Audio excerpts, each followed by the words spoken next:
Kalian tahu, di Kabinet Indonesia Maju kemarin, salah satu menteri yang berprestasi selain Nadiem Makarim, tahu siapa? Budi Ari. Bahkan lebih berprestasi daripada Nadiem. Kenapa aku bilang? Karena beliau bisa masuk ke kabinet Prabowo, Nadiem Makarim enggak. Ya minimal berprestasi bagi keluarga masing-masing lah. Jadi biar tahu kalian, baru berapa hari pemerintahannya Bapak Prabowo, ya udah ada aja menteri yang bikin apa, yang bikin heboh. Kemarin Menteri Desa, dipakainya kop surat untuk acara keluarga. Ada lagi Natalius Pigai, belum apa-apa, belum kerja udah minta 20 triliun. Sekarang Budi Ari, masalahnya kalau Budi Ari bukan bikin masalah waktu Pak Prabowo, ya kan? Budi Ari bikin masalah waktu kemarin, ya kan? Yang pertama kemarin masalah pembobolan penguncian data oleh hacker. Sekarang ketahuan lagi masalah judul. Aduh. Ya, ini buntut dari tertangkapnya kemarin 11 orang staf ya yang ada di Kementerian Menkominfo waktu itu, Kementerian Komunikasi dan Informasi, yang sekarang sudah ganti nama menjadi Komdigi. Ya, komunikasi digital. Jadi ditangkap 11 orang ini, ya. 11 orang ini mengatakan bahwasanya saya anak buahnya Budi Ari. Terseret lawak namanya Budi Ari, ya kan? Lalu Budi Ari ditanya wartawan, bagaimana Pak dengan 11 orang staf Bapak itu, katanya, apa dibilangnya? Iya, mereka memang anak buah saya, tapi saya dihianati. Masa 11 orang kompak mengkhianat Pak? Ada aja Bapak ini. Itu kalau 1 orang 2 orang iyalah mengkhianati. 11 orang coba, itu bukan mengkhianati, itu namanya kerjasama terorganisir. Aduh. Lagian pula begini, coba bayangkan kalian dulu. Kalau aku rasa mustahil kalau Budi Ari ini nggak tahu gitu ya. Nggak mungkin nggak tahu ya. Mungkin dia tahu tapi ada pembiaran ya. Tapi menurutku ini perlu perlu diproses lah, harus lah ya. Jadi banyak pihak yang mendesak supaya kepolisian memproses Budi Ari ini, karena memang ini sudah sebuah sebuah aib terbuka gitu loh bagi seorang menteri. Ya kalau memang dia tidak ada salah ya diperiksa aja kan begitu. Kalau nggak ada salah ya nggak ada, ya berarti dia memang tidak terlibat kan begitu. Nanti kan tergantung hasil dari penyelidikan kan begitu. Ya nggak usah takut. Tapi Budi Ari katanya ya silakan diperiksa katanya gitu kan. Ya silakan diperiksa. Tapi kenapa Bapak agak menghindar selama ini kalau ditanya wartawan? Cobalah Pak agak santai gitu. Kalau begitu ditanya ya kan. Bagaimana Pak menurut Bapak? Bagaimana menurut Bapak? Bagaimana menurut Bapak? Apa dibilang dia? Ini semuanya fitnah. Saya ngikut sama Bapak Jokowi aja. Kalau difitnah diam aja. Masalahnya Bapak Jokowi nggak pernah ada terkait masalah judul. Gitu loh. Dia difitnah masalah ijazah palsu. Iya kan? Keluarganya dibilang keluarga PKI. Ya, terus dibilang katanya dia orang Kristen. Fitnahnya seputaran itu, ya. Jadi bisa dikatakan, ya kami pun masyarakat berpikiran itu mengada-ada. Makanya Bapak Jokowi tenang. Kok Bapak bisa tenang? Judul loh Pak. 303. Di KUHP itu 303. Orang yang melakukan judi saja bisa dikenai ancaman hukuman 10 tahun penjara dan juga denda maksimal 27 juta. Kan begitu. Itu KUHP. Ya, itu masalah judi. Kalau judi online, ya, itu Undang-Undang ITE pasal 27. Mak ngeri kali omong Parbela udah ngomongin pasal. Iya. Itu bisa dipidana 6 tahun penjara, denda 1 miliar.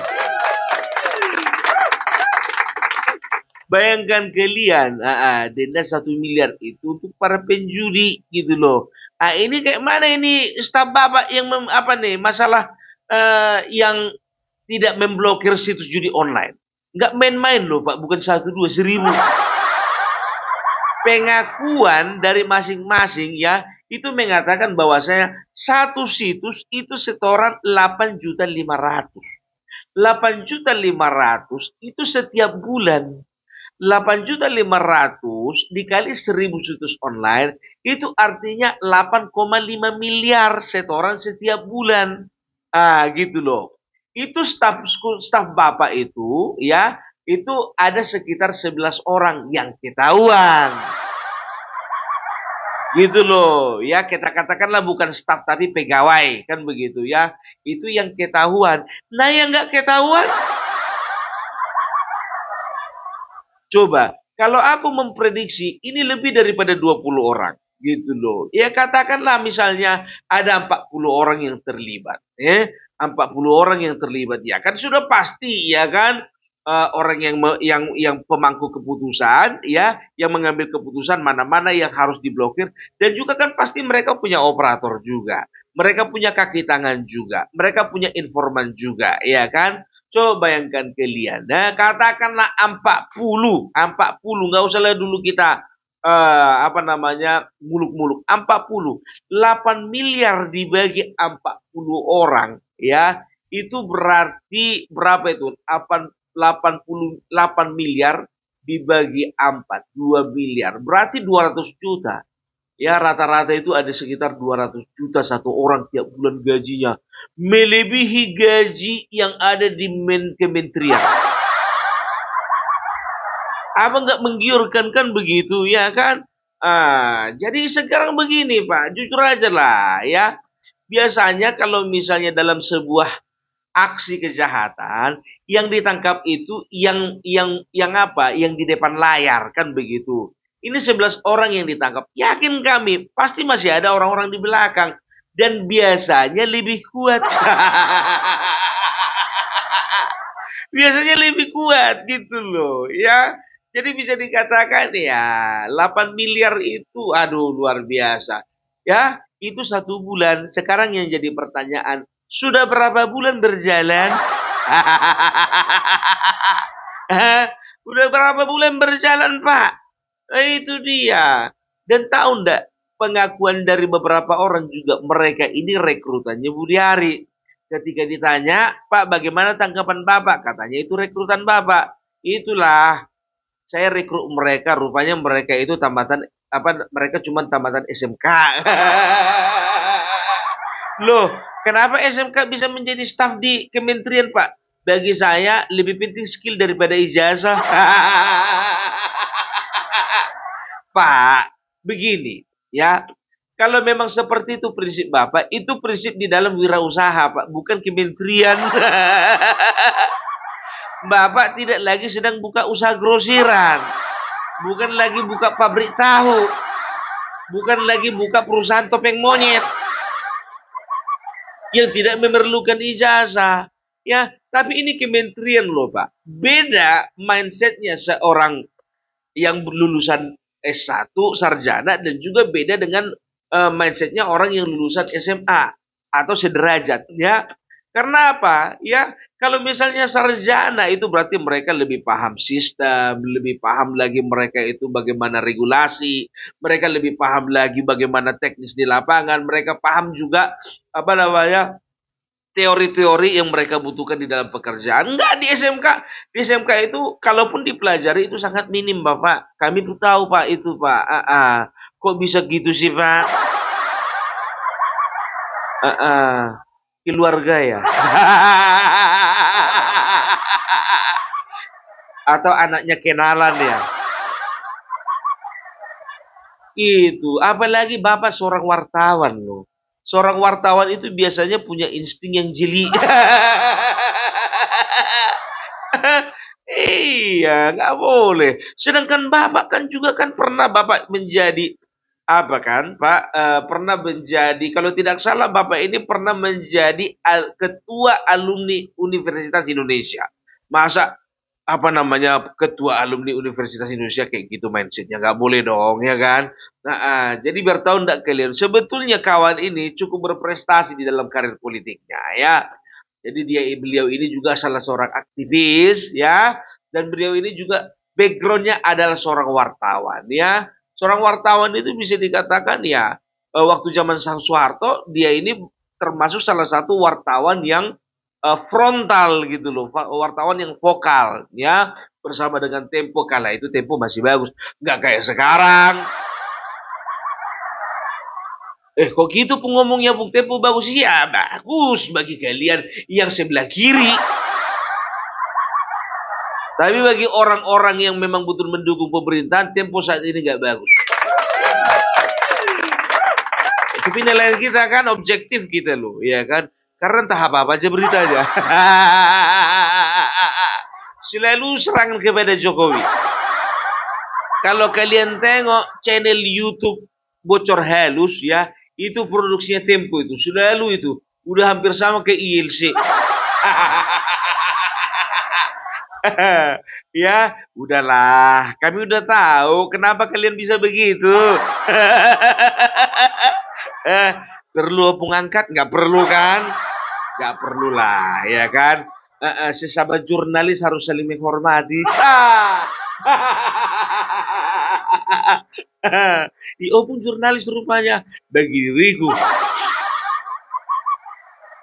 Ya, itu dia. Jadi kalau bisa dikatakan ya, ini bukan masalah sepele ini. Ini bukan masalah remetem ini, masalah judul ini ya kan. Bayangkan kalian ya, sedangkan si Satbor yang apa namanya, yang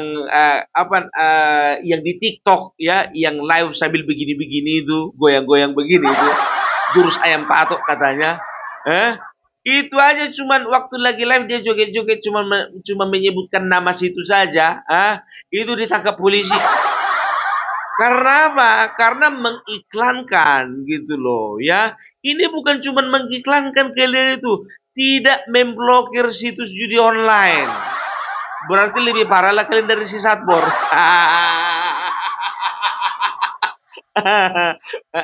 Yang penasaran si Satbor, ketik aja Satbor, SADBOR, joget. Tapi udah lepas dia, Bah. Iya kan? Jadi Satbor itu jadi berganti nama menjadi Happy Bor. Iya, tahu enggak kalian kenapa Bapak Jokowi kenapa Bapak Prabowo ya menginstruksikan ya bahwa semua bentuk kejahatan berupa perjudian, narkoba, korupsi dan segalanya itu ya, semuanya itu perlu ya, dan sangat perlu dan harus diberantas. Karena apa? Karena inilah kerikil-kerikil bahkan batu-batu yang akan menghalangi perjalanan kita menuju Indonesia Emas. Makanya ya lewat BG Budi Gunawan, dia Menko Polkam, ya Menteri Politik dan Keamanan, beliau mengatakan bahwasanya begini. Bapak Prabowo mengatakan ya bagaimanapun harus diproses. Kena kau Mas Budi. Makanya aku bilang kalau ini udah merinding ini. Nggak perlu dia ketemu hantu merinding. Dengar Mas Budi Gunawan begitu ngomong, merinding.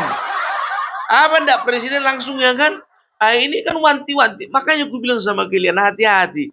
Ini nggak waktunya lagi kalian itu bermain-main di dalam kabinet ya. Nggak ada lagi bisa menjilat kalian, hati-hati ya. Biasanya kalau tidak salah ya, 6 bulan itu ada reshuffle itu. Begini loh, ya kalian mungkin berpikir bahwasanya ya Bapak Prabowo mentah-mentah menelan bulat-bulat apa yang disampaikan Bapak Jokowi. Kan begitu. Ingat, Bapak Prabowo itu walaupun beliau itu menerima gagasan, menerima ide, menerima masukan dari Bapak Jokowi, termasuk nama-nama menteri yang dimasukkan ke kabinetnya, beliau itu tetap harus menjadi seorang yang memonitor bagaimana jalannya pemerintahan.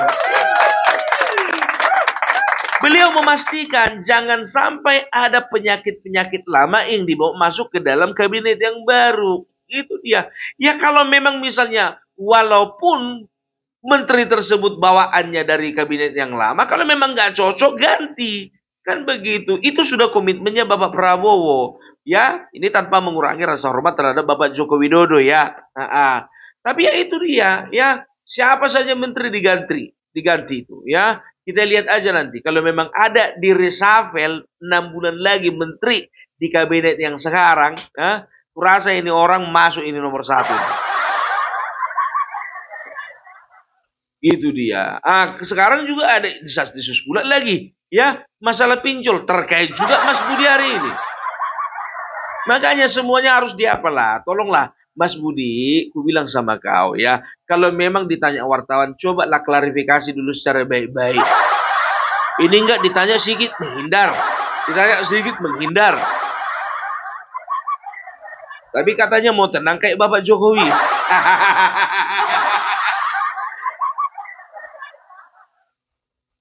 Itu dia ya. Jadi kita harapkan untuk kepolisian ya, tolong untuk diproses lah ya, jangan didiam-diamkan lah. Takut sama siapa? Pun kayak nggak tahu aja. Ingat Bapak Joko Widodo, menterinya itu udah berapa yang masuk penjara? Kalau bukan dari dari lampu hijau dari Bapak Jokowi, gak akan mungkin itu kena tangkap itu, ya. Tengok ini ya, yang pertama itu si Juliari Batubara, Mensos yang korupsi uang negara, uang COVID itu dikorupsi, uang COVID dikorupsi.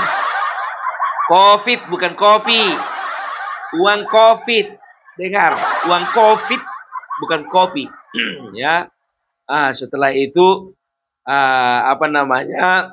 baru Menteri Menkominfo juga yang kemarin ya, kalau nggak salah siapa, Johnny G Plate ya. Baru setelah itu ada lagi Menteri siapa itu namanya itu, SYL ya, SYL Syahrul Yassin Limpo ya. 3 menteri itu ya kalau memang kinerjanya nggak bagus dan juga melakukan tindak kejahatan, kenapa angkat gitu, nggak ada masalah. Apalagi Bapak Prabowo, dia itu kan punya insting militer ya, yang masih melekat sampai sekarang. Ya dia pasti tahu dong, ya kan, siapa anggota-anggotanya yang macam-macam gitu ya. Jadi kita serahkan saja kepada Bapak Prabowo. Mudah-mudahan nanti begitu pulang Bapak Prabowo ke tanah air, semuanya bisa jelas, bisa terang benderang. Kalau sekarang ini kan, mungkin mereka berpikir sama kayak orang kerja di PT ya kan. Ada bos kerja rajin, nggak ada bos duduk-duduk itu ongkang-ongkang kaki. Ya kan, mana tahu kayak gitu juga kan. Begitu datang Bapak Prabowo dipanggil satu-satu. Kau kenapa? Ya gini ya Pak. Minta tolong lah Pak. Minta tolong, kau bilang nggak bisa. Minta tolong, proses.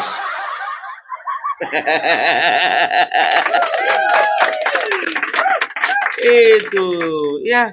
Jadi ini menunjukkan apa ya? Jadi Bapak Prabowo pun juga menurut kami Pak masyarakat, lebih bagus Bapak ya biarkan kepolisian bekerja, biarkan kejaksaan bekerja dengan leluasa, supaya apa? Supaya masyarakat juga menilai bahwasanya ya Bapak itu bukan hanya sekedar fotokopi paste gitu loh, copy paste ya, copy paste ya apa yang dilakukan Bapak Jokowi, kan begitu ya. Boleh copy paste tapi juga harus ada perbaikan.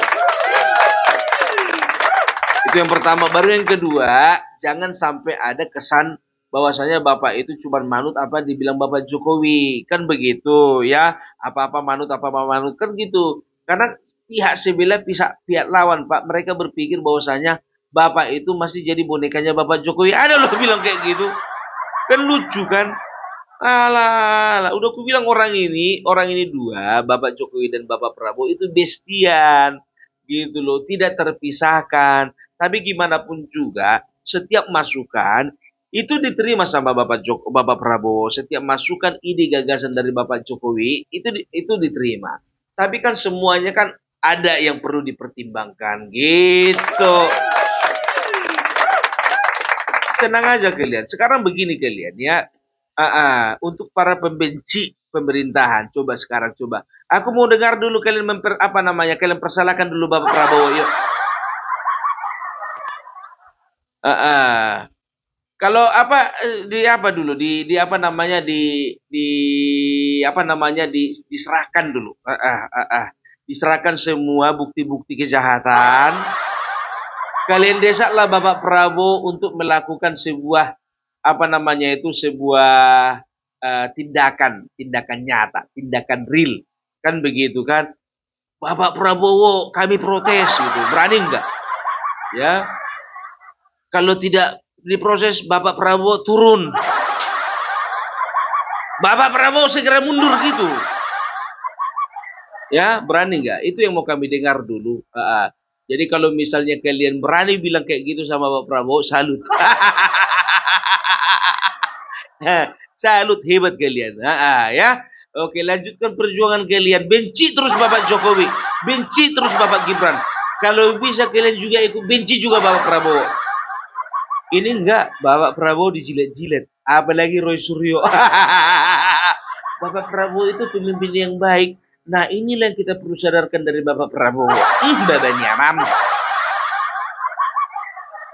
Ngomongmu itu semuanya menjilat. Dokter Tipa menjilat, Refli Harun menjilat, semua menjilat. Amin Rais menjilat. Karena apa? Mana berani orang itu sama jenderal, kan begitu kan? Oke lah dulu ya. Salam parbelak, salamin KRI, NKRI harga mati.